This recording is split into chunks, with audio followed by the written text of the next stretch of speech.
और अपने आप वो नीचे आते गए और मैं डे बाई डे बढ़ते गया, क्योंकि मेरे पीछे जनता है, मेरी जनता जो भगवान स्वरूपी जनता है।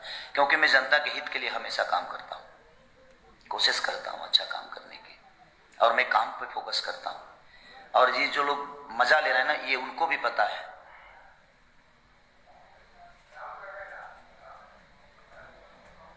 इसलिए बस रिक्वेस्ट है आपसे, ऐसा ही मजा लेते रहिए आप। अच्छा लग रहा है, बहुत खुशी हो रही है ये जान के कि आप मजा लेने लगे हैं इंडस्ट्री की सारी से। Love you, love you all. जिनको जिनको उस बातों से मजा आ रहा है उनके लिए दिल से शुभकामना है। नए साल में आप सिर्फ मजा ही लीजिए, उससे आगे ईश्वर आपको कुछ ना दे। मजा के अलावा आपको कुछ देना।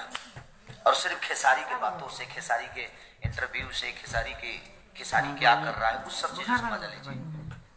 अच्छा लग रहा है। Love you all. मुझे मेरे जनता से कोई शिकायत नहीं, लेकिन इंडस्ट्री के लोगों से मुझे कुछ बात करनी थी कि सबसे तो बात कर नहीं पाऊंगा मैं, क्योंकि उतना वक्त ही नहीं है और शायद उनके